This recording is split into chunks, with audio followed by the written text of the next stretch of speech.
अक्सर वो पौधे मुरझा जाते हैं जिनकी परवरिश छाया में होती है। जीवन में बढ़ना है तो जिंदगी की तपस सहन करना सीखिए जनाब। हेलो एवरीवन, नमस्ते। कैसे हैं आप सब? एक बार फिर से आपका स्वागत है मेरे इस यूट्यूब चैनल में जिसका नाम है होप मत छोड़ो। दोस्तों, आज की इस वीडियो में हम यह जानेंगे कि हम नेगेटिव लोगों में रहकर भी पॉजिटिव कैसे रहें। हमारे आसपास का माहौल नेगेटिव है, तब भी हम अपने आप को पॉजिटिव कैसे रखें। देखिए दोस्तों, हमारे आसपास के लोग, हमारे घर के लोग या हमारे रिश्तेदार या समाज के लोग हमें ऐसी कई बातें बोल देते हैं जिससे हमारे ऊपर बहुत बुरा असर होता है और हमारे जो थॉट होते हैं वो नेगेटिव हो जाते हैं। हम अपने अंदर से हमारी जो सकारात्मक सोच है वो ख़त्म होने लगती है, क्योंकि लोग हमें ऐसी ऐसी बातें बोलने लगते हैं। तो हमें उन लोगों का सामना कैसे करना है, कैसे हमें अपने आप में परिवर्तन करना है, यही आज हम इस वीडियो में जानेंगे। तो सबसे पहले आपको ऐसे लोगों को इग्नोर करना होगा। इग्नोर करना सीखिए।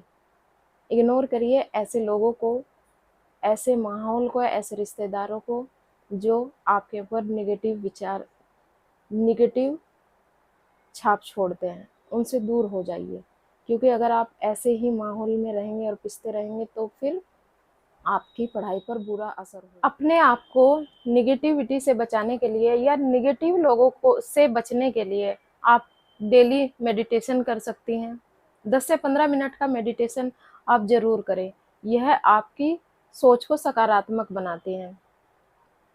और दूसरा है, अपने आप को बिजी रखें। आप अपने आप को बिजी रखिए। आपके पास इतना समय नहीं होना चाहिए कि जो ये फालतू लोग हैं आप उनके बारे में सोचें और उनके लिए समय निकालें, उनकी सोच के बारे में सोचने के लिए समय निकालें।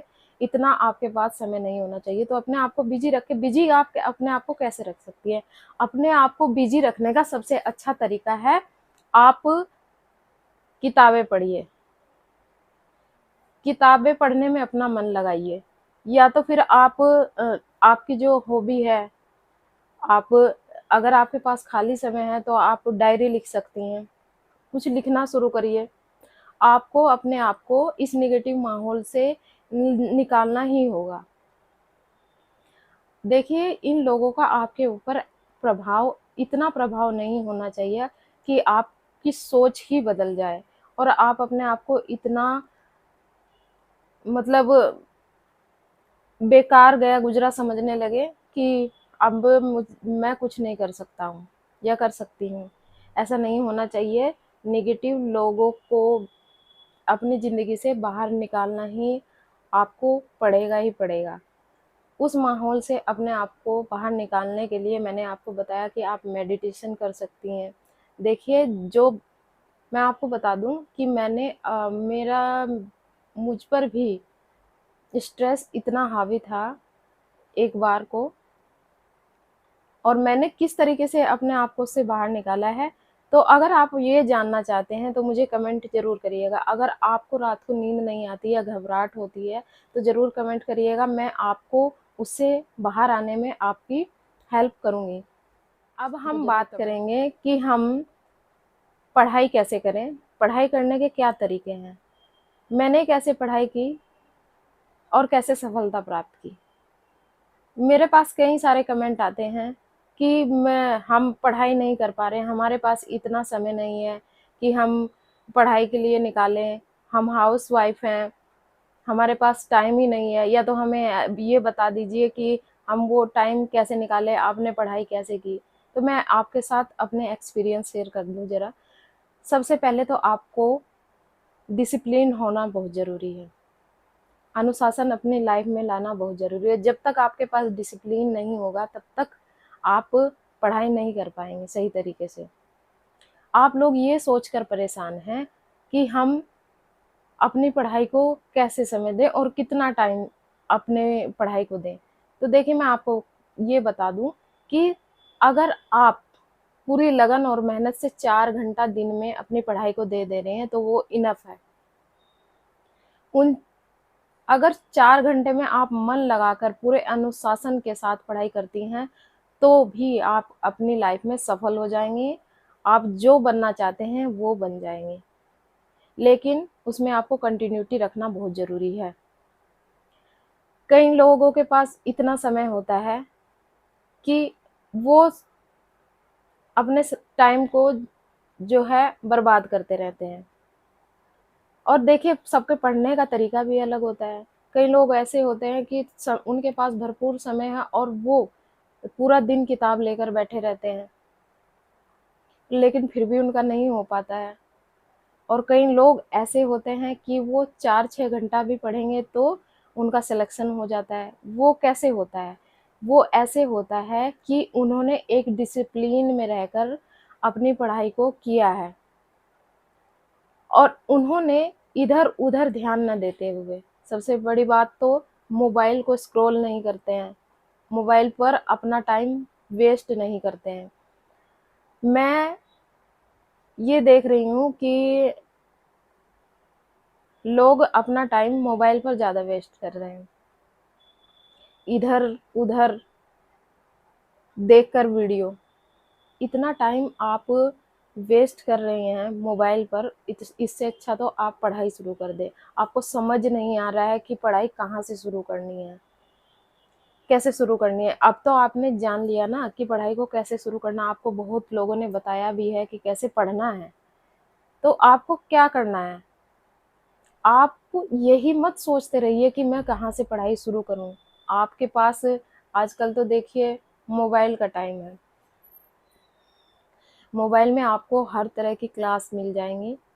आप आजकल ये भी फैसिलिटी है कि आप ऑनलाइन क्लासेस कर लेते हैं, कोचिंग कर लेते हैं या फिर ऑफ़लाइन कोचिंग करते हैं। तो आप मोबाइल से भी बहुत सारी चीज़ें सीख सकते हैं। आपको केवल सीखने की ज़रूरत है और अपने ऊपर काम करने की ज़रूरत है। तो पढ़ना शुरू करिए आज ही से। और कैसे पढ़ेंगे? पहले तो जो भी टॉपिक आपको पढ़ना है, उसको पढ़िए अच्छे से। फिर उसके बाद जो है एक प्रैक्टिस सेट लगाइए। प्रैक्टिस सेट लगाना बहुत ज़रूरी है साथ के साथ। और फिर जब भी आपकी परीक्षा है, उसके 1 महीना पहले से आपको केवल रिवीजन को देना है। आप रिवीजन करिए। इस तरह से आप सक्सेस हो सकते हैं अपनी लाइफ में। तो आप अपना समय बर्बाद ना करके अपने समय का यूटिलाइज़ कर लीजिए। आपके पास, आप हाउसवाइफ़ हैं, आपको अपने लिए समय निकालना ही होगा। आप अपने समय, वो समय आप कैसे निकाल पाएँगे, ये आप देखिए। आपको समय चुराना है, अपने बिज़ी शेड्यूल से आपको समय चुराना है। आप अपनी पढ़ाई को अच्छे से करिए और देखिए, उन लोगों के चक्कर में मत रहिए। ये मत सोचिए कि मेरे पास टाइम, भरपूर टाइम है ही नहीं तो मैं पढ़ाई कैसे करूँ?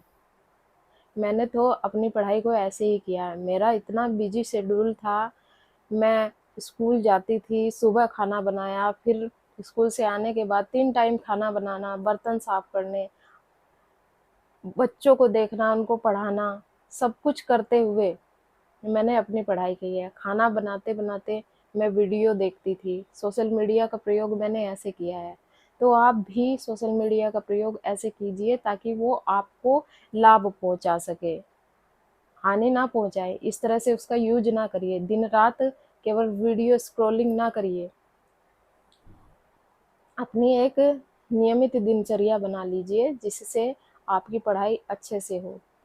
3-4 घंटा ही सही, लेकिन पूरे मन से, पूरी लगन से आप पढ़ाई करिए। देखिए, फिर आपको कोई भी पछाड़ नहीं सकता। और नियमित रूप से पढ़ाई करिए। रेगुलरिटी अपनी पढ़ाई में रखिए तो आपको सफलता मिलेगी। और दोस्तों, आप मेरी वीडियो को इतना प्यार और सपोर्ट दे रहे हैं, उसके लिए धन्यवाद। मैं तहे दिल से आपका धन्यवाद करती हूँ और मैं आपका ऐसे ही मार्गदर्शन करती रहूँगी। आप अपना प्यार ऐसे ही बनाकर रखिए। आपके कुछ कमेंट हो तो डिस्क्रिप्शन बॉक्स में अपने कमेंट ज़रूर करिएगा। मैं उस टॉपिक पर वीडियो बनाऊँगी और फिर मिलती हूँ आपको नेक्स्ट वीडियो में। तब तक के लिए धन्यवाद।